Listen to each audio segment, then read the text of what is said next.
Today's daf be'ezras Hashem is Masechta Shavuos Daf Mem Beis, and we're going to begin from Mem Aleph Amud Beis from 41b, about two lines from where it gets wide. And the Gemara is basically going to run through a couple of story scenarios and giving you the judgment call.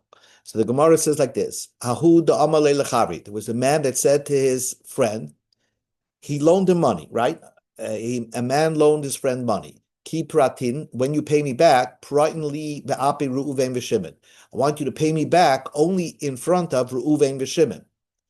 So Azal, the debtor went, or the borrower went, upare ba'api trei ma'alma, and he paid him back, albeit in front of two other witnesses, not the witnesses specified by the lender. Amar Abaya said, no problem here. Abaya said, no problem. Ba'api beitrei amalei, ba'api beitrei pa'are. In front of two people, he said, pay me back, and you pay him back in front of two people. Hi, Steve, we just began. We're on Mem Aleph and Beis, 3 lines from where it gets wide, and the Gemara is just going through stories. About to finish one. Amalei Rava said, Lahachi Kamalei, that's why he said, Ba'ape pay Reuven v'Shimon. I want you to pay me only in front of Reuven v'Shimon. So you shouldn't be able to push it off that you paid me in front of somebody else. So according to Rava, since the lender specified that he only wants to get paid back if Reuven v'Shimon are the witnesses of you paying me back, so you have no right to go to someone else to pay me back. So therefore, you'd have to repay again. New story. Ahuda Amalei Lechavri. Was a man that said to his friend, Ki parat, the lender said to his friend, Ki paratali, when you pay me back, paratini ba'api beitrei the tani hilchasa. I want you to pay me back in front of two people, but not any two people talmidei chachamim who know halachas. So that's very hard to find. You could always find plain people, but he wanted 2 rabbis to be present at the returning of the loan. Also, so the borrower went, upare bein delay. He paid him back privately, and isnisi hanach zuze, and somehow the lender lost the money. Also, Rav Nachman. So they came to Rav Nachman. The lender still wants to get paid back. The borrower paid him back. Amalei. So the borrower said to Rav Nachman, the lender said to Rav Nachman, it's true. I accepted back the money from the borrower, but I, the lender, only accepted that money as I'm watching the money for him. I'm not accepting it as a repayment of the loan, because I said that when I get repaid from the loan, I need to have it in the presence of 2 Talmidei Chachamim. It should be by me. Whatever you pay me should be like a deposit. Until we find 2 rabbis, and then I'll take it as a repayment of the loan. But up until then, it's just a regular deposit, and I don't consider my loan repaid. So Rav Nachman said like this: since you definitely agree that you received back some of the money, so that really you got repaid back by the loan. There's only one minor condition that was not met. You want to have the condition meant that it should be in front of 2 rabbis. Zil Aisinu, bring the money back. I, my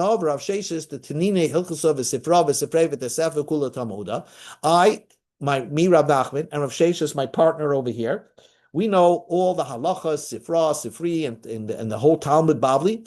So we definitely can witness the repayment back of the loan. In other words, you lender have no right to recollect money again. A new story. A man said to his friend, give me the 100 zuz that I loaned you. Amalei, so the borrower said, it never happened. Also, Isis Sahadi, the lender brought witnesses, and the Isve, that he indeed borrowed the money, upare, but he also paid it back. So does the borrower now have to pay? He first even denied the loan. The borrower denied the loan. Now the lender brings witnesses that the loan happened and the borrower paid back. Amare, Abaya, my nevid. And what should we do? Inu Amri Aisvi, Inu Amri Pari. These guys, the witnesses said that the loan happened, but they also said that the loan was paid back. But Rava says, Kol ha'omer loy levisi, ka'omer loy prati dami. The guy that says I never borrowed is as if he never said he never paid back. Why would he pay back if he didn't borrow? And if he didn't borrow, if it turns out that we have witnesses that he borrowed, we're going to only believe the witnesses that he borrowed and not the witnesses' statement that they said that he paid back. So he'll have to pay money. Hi, Lewis. We're on Mem Alpha Mebeis, 4 lines from the bottom. New story. A man said to his friend, give me the 100 zuz that I loaned you. I loaned you 100 zuz. Amalei, so the borrower said, Loi praticha b'fnei pliny. Didn't I pay you back in front of so-and-so? Also pliny, those persons came, and Amri, they said, Loi hoya devar ma'olam. This never happened. So basically, the two witnesses that he said he claimed he paid in front of denied that they ever saw this borrower ever repay back his loan. So is the borrower now a apostle edus because he lied? The borrower is now considered to be a liar because he lied, and we have two witnesses proving that he lied. He said, I paid you back, and the witnesses said you never paid back. Amalei, Rava said, no, not necessarily. It's possible that he paid back, but not in front of these witnesses. If a person doesn't have to have a responsibility to pay attention, he's not going to pay attention. In other words, the loan happened with no witnesses. So now he had to repay back. He could have repaid back the loan privately. The fact that he says he paid it back in front of so-and-so, he wasn't careful. He meant he paid it back in front of two witnesses, but he forgot their names. So he's not considered to be a liar. He just doesn't know exactly the names of the two people who in front of he repaid the loan back to the lender. Says the Gemara, another story. A man said to his friend, give me the 600 zuz that I lent you. Amalei, so the borrower said, we go to Amid Aleph. Didn't I pay you 100 calves of gall nuts? The kaimir b'shishti shita. That go as a marketplace, six for every calf. So six zuz for every calf. So if you paid 100 kavim, so you paid 600 zuz of gall nuts. So that you got prepaid back. You lent me 600 zuz, and I paid you back 600 zuz worth of gall nuts. You only paid me back 400 zuz of walnuts. You still owe me 200. And the borrower said, you're right. Maybe I wasn't careful on the price, but I did end up paying you back the other 200 in cash. Also, Trey Sadi Bamri. So two witnesses came, and is right. It was 400. He only paid back 400 zuz worth of gall nuts because the price of gall nuts was 4 per every calf. So the question is, do you consider the borrower now a known liar? Because he kept saying that he paid his entire loan with gall nuts, which were worth 6 zuz for a calf. And the witnesses says, no, gall nuts are worth only 4 zuz a calf. Amar Rava, so Rava said, Huchsa kafram, this man is a liar. And you can't trust him in any other edus because he's a liar. Amar Rami Bar Chama, Rami Bar Chama says, Ha'amrit, you say, Kol milsa the lay Rami alay de inshid lavadaiti. Rami Bar Chama asked Rava, didn't you say that any time a person doesn't have a responsibility to know something, he doesn't pay attention to it? So perhaps he doesn't have a responsibility to know the price of gall nuts. He thought there was 6 zuz for every calf. Amalei Rava, not true. Kitsusi detara mitka dechire inanshe. The price of something, and especially he's using it as a payment, he remembers exactly what the price is. And the fact that he flubbed the price, he really knew it was 4 zuz. He just tried to lie and saying it was worth 6 zuz. And because of that, therefore, Rava said he's a chuchsa kafran. We consider him a liar. Another story. A man said to his friend, Havli me'ezuz de maskeni bach v'hashtara. Here's 100 zuz. I lent you 100 zuz, and I have a shtar. I have a document, a loan document, to prove that the loan occurred. Amalei, so the borrower said, Pratich, I paid you back. Amalei, Amalei. So the lender said, I agree you paid me back, but Hani Sitroy Ninhi. But you paid me back for another, let's say, an outstanding debt that was a verbal loan. But this loan in the document, you never paid me back. Omar Rav Nachman Isra Shtara. This loan document that he is holding on is undermined. It's actually valueless because he admitted he got paid back. He's just claiming that he got paid back for another loan that we don't know anything about. So Rav Nachman says this loan document that he's holding on to is worthless. Rav Papa Amar Loy Isra Shtara. It's not worthless. In fact, he could collect with it. So Papa, according to Papa, why is this case different from another story that a man said to his friend, Havli me'ezus the give me the 100 zuz that I loaned you, and this is the shtar. Amalei, so the borrower said, this you gave me the money as an investment to buy oxen, and then we should slaughter it and sell it like we're a butcher. So you were there, lava turi yahavasla. You gave me this money to invest into oxen. You sat by the butcher, and we sliced up the meat after we slaughtered it and sold it. And you got your profits. So this loan was actually an investment, and you already received your money. So the guy says, yes, I was sitting there by the butcher stop, but you paid me back for another outstanding loan. So V'amar Papa said, Isra Shtara. No, the loan document the investment document is undermined because he agrees that he was there when he got the money back, exactly where he was supposed to be when the money was received, because he was at the place where they were actually doing the sales. So how come in our case, the first case, Rav Papa said Loy Isra Shtara, that the loan document is not undermined, you still could collect for it. So the Gemara concludes, Hasam over there, Kiva the Oma Atari Yahavasli Umaturi Shakalti, since the borrower said, you gave me the money to invest in oxen, and you were there when we were doing business with oxen. So Isra Shtara. So the lender agreed to that. So therefore, the lender's document is invalid because he agreed that he somehow got his money back, and we are not going to believe his claim. Oh, I got my back. That was for another outstanding loan that we don't know anything about. Hacha over here, in our case, the truth is that it could be there was another loan document, another loan that we don't know anything about, and this person received money, the lender received money for that outstanding loan, the verbal loan, but the document that he's holding is still a valid document because he didn't exactly be side by side with the borrower as he made the money. So he's received a repayment, but the lender can always say, I received this payment, but it went for another loan, a verbal loan that you have outstanding with me, and this loan that's in this document is still valid. So my halacha, what was the bottom line? What's the halacha? The document is not undermined. The document is undermined. The halacha is isra. The document is undermined if the lender agreed he got some money back. That only works if the lender got his money back in front of two witnesses, so he can't deny that he got paid back, but the borrower forgot to remember to take back the document, the loan document. Sometimes you paid money back and you forgot to take back the loan document.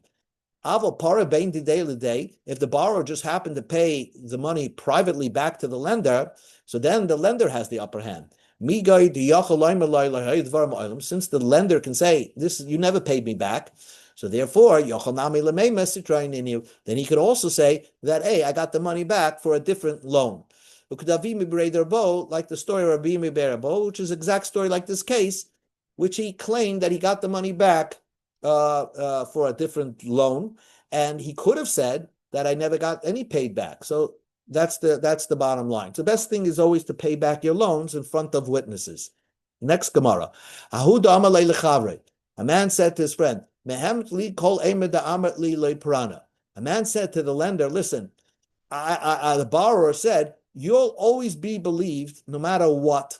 I'm always going to believe you. If you say, I didn't pay you back, I'll pay you back again.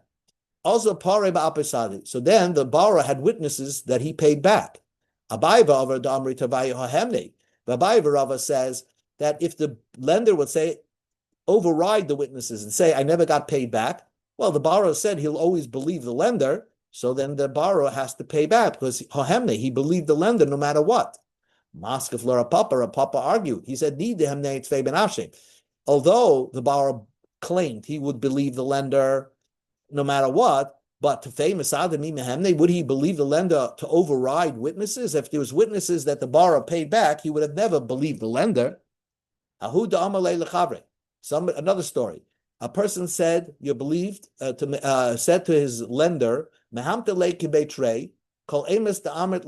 said, you believe like two witnesses whenever you're going to say, I didn't pay back. Also, so he paid back the loan in front of three people. So, and now the borrower says, the lender says, I never got paid back. But there are three witnesses that's saying that he did get paid back. But he said, I believe my lender like two witnesses. Rapapa says, he believed his lender. The borrower will always believe his lender like two people. He never believed his lender like three people. So Amalei Rav Huna Breder Yeshua Rapapa, Rav Huda Breder Yeshua say to Rapapa, yes, you want to say that the borrower is not, the lender is not believed because there's three people against him? No. When is there a difference between three witnesses or two witnesses?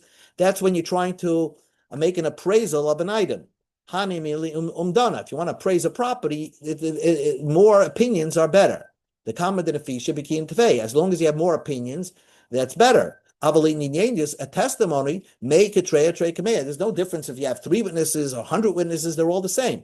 And if he always believed his lender like two witnesses, even though you have three witnesses that say he paid back, since the borrower said, "I believe my lender like two witnesses," the borrower has to pay again, because if the lender says, "I never received my money," it's 2 versus 2, so you're going to have to take the lender's word for it that he did not receive his money.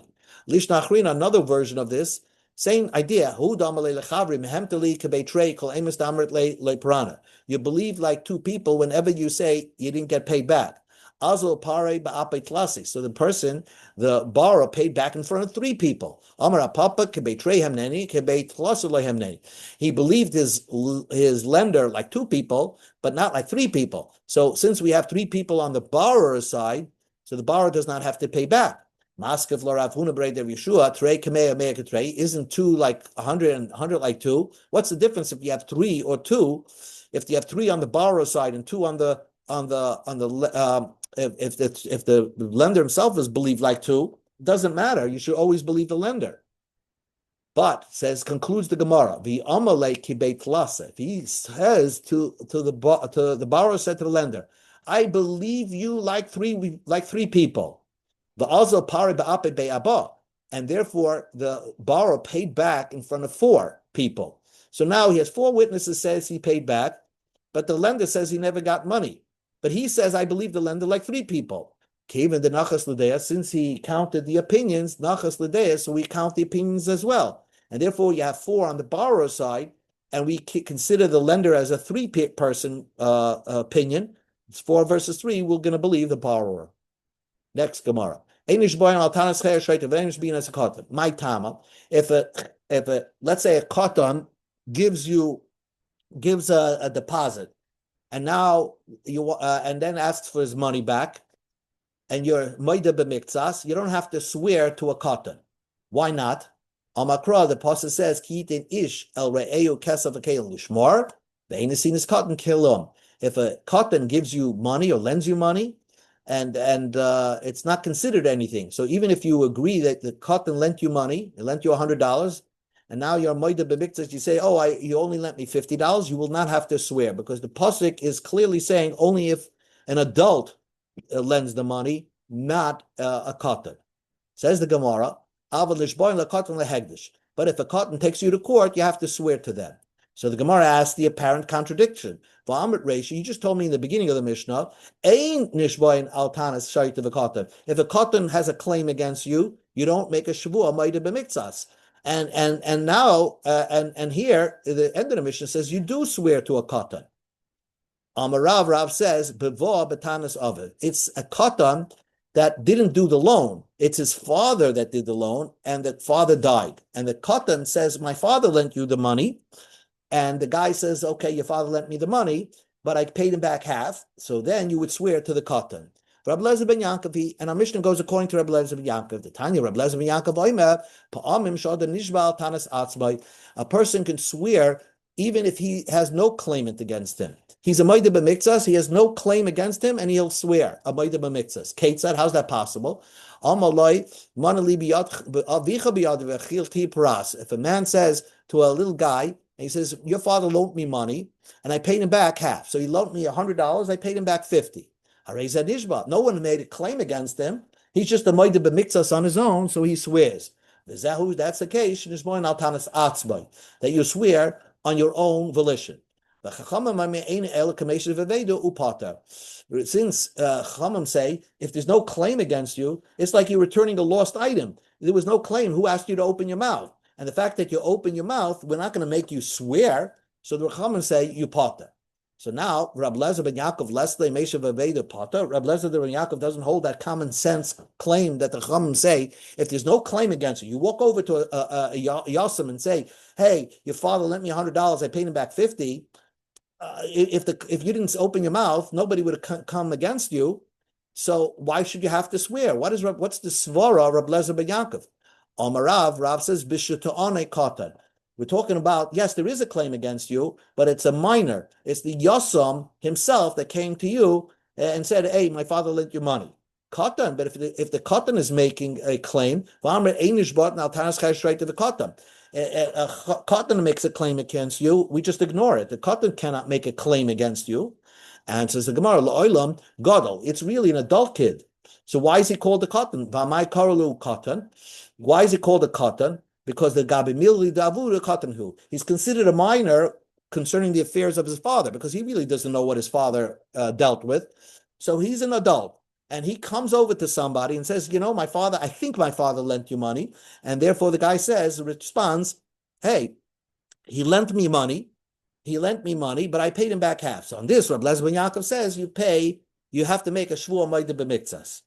So says the Gemara, then why does Rab Lezer ben Yaakov call this no claim? There is no claim over here that he's the one that's offering up the story. You just tell me that if somebody else is making a claim, it's a gadol that's making against him a claim. And says the Gemara, right? Tanas Achem, somebody else is making the claim by Das Atzmai, but he is the one that's doing the Maida b'miktzas. So we go to Amud Beis. But the Gemara asks, Kulinami Tanas Achem by Das Atzmai Ninhu.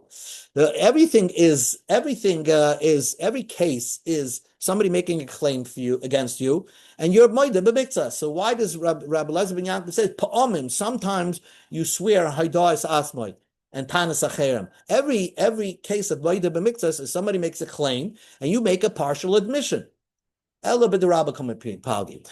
okay, we're going to get back to our Mishnah right now. Really, we're talking about a katan made a claim against you, and the truth is that a katan you wouldn't have to swear. If a katan makes a claim that I lend you money, you don't have to swear if you're a Maida b'miktzas. But here the katan is not saying I lent you money. This young minor says my father lent you money. So that is like an asinus of a person, because he's coming because of the power of his father who loaned the money. And therefore, in this case, you would have to make a shvuah. And that's what we're talking about, our Mishnah. A katan that came to a guy and said, listen, I didn't lend you the money, my father lent you the money. And Rab Lezer ben Yaakov holds, in that case, a person would have to make a tiny shvuah Maida b'miktzas. But the Rabbah come in Pialgi. They're arguing what Rabbah said. The Amar Rabbah said, and this is psychology. Very important. Why did the Torah say that if you have a partial admission, you have to swear? Guy comes to you and says, you owe me $100, and you say, I only owe you 50. You have to make a shvuah. Why? Chazaka, we have a rule. You would never deny the loan in front of the one that lent you the money. That's off the table. You really would have liked to deny the loan. The fact that you didn't deny, you don't have the guts to do that. So you definitely you don't have the guts to totally deny a loan. But then what's the other choice? You want to agree that the loan happened. So why don't you agree that the loan happened? The high delay, the reason why you don't agree to the entire loan, you're trying to buy time. Let's say you have $50 now, and you want to buy time to pay back the other 50. So what do? You're gonna deny that you owe the other 50. Sava ad zuzi paranile, until I have money to pay back my loan, I'll tell him that I don't owe you that extra 50. Because you are justifying and can't bring yourself to say the truth, Rahmana Amar, therefore the Torah put on you, Ramesh the Rabbanan said, the Torah says, we're going to make you swear, so you're going to be moida on the entire thing. So now let's bring it to our case. A kid comes over to a guy and says, listen, I didn't lend you the money, my father loaned you the money. And the person, it was a moida b'mixas. So Reb Lezer ben Yaakov Sover, Reb Lezer ben Yaakov holds loishna boiv loishna b'vnoi ein ameis. A person would not have the guts to deny the entire loan. So therefore, he's a moida b'miktzas. So therefore, he's not considered that he's saving the kid the money, because he would have never had the guts to deny the loan in the first place. So he's a regular moida b'miktzas, and therefore he would have to swear. And that's why Reb Lezer ben Yaakov. Rabbanan Savar says, the fun of who the Enemeis, he would never deny the loan in front of the father. He would deny it in front of the son. Since he didn't deny it, right? So since he didn't deny it, and he could have denied it, so it must be he's telling the truth. So he must be telling the truth, and we go easy on him. He's like returning a lost item. So and therefore. The Rabbanan hold your potter. So therefore, our Mishnah goes according to Reb Lezer ben Yaakov, and you have to swear. The guy was a moida b'miktzas, but the cotton was not the lender; it was his father that was the lender. Says the Gemara, Mimatzis Maikmis la Reb Lezer ben Yaakov, that according that you could say our Mishnah goes according to Reb Lezer ben Yaakov, that you have to.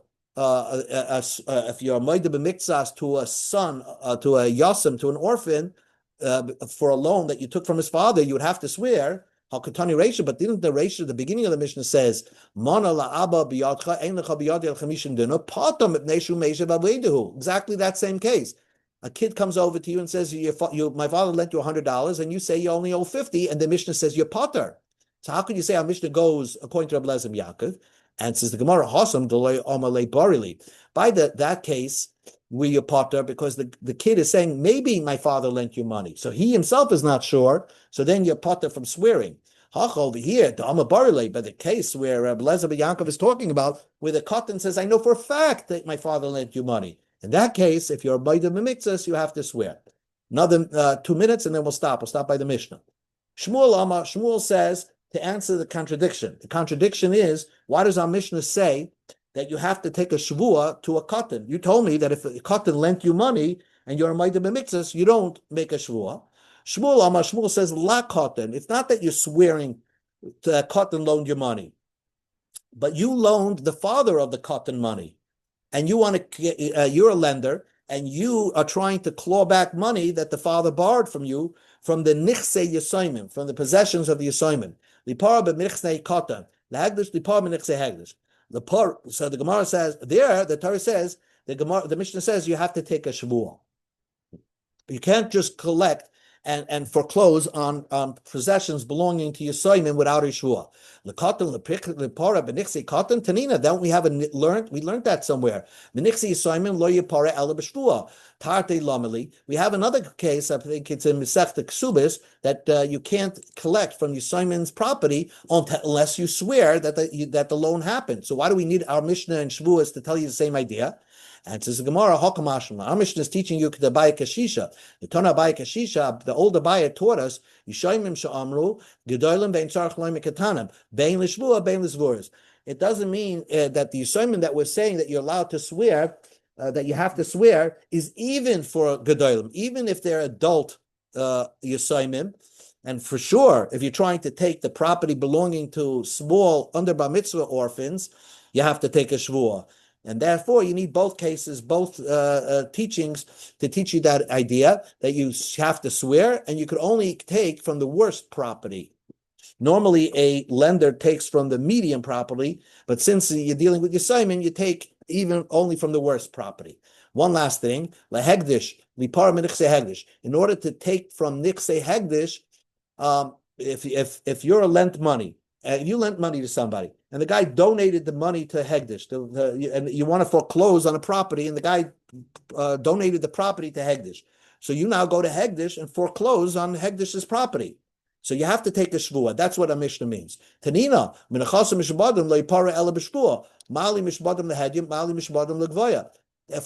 For closing on a property, you have to take a shvua that you loaned the money. Even if the guy sold it to a plain person, a commoner, if you want to take back that property because you have a lien on it, you have to take a shvua. So who cares if Hegdish has it? Who cares? If Hegdish has it, you also have to take a shvuah. So now we have the same idea in Ksubas and in Yeshvuas. Why do we have to teach the same idea twice? Concludes the Gemara, Itzrach. Sal kadai techamina, Hedyed hu da adam oisa kinyunya ala Hedyed.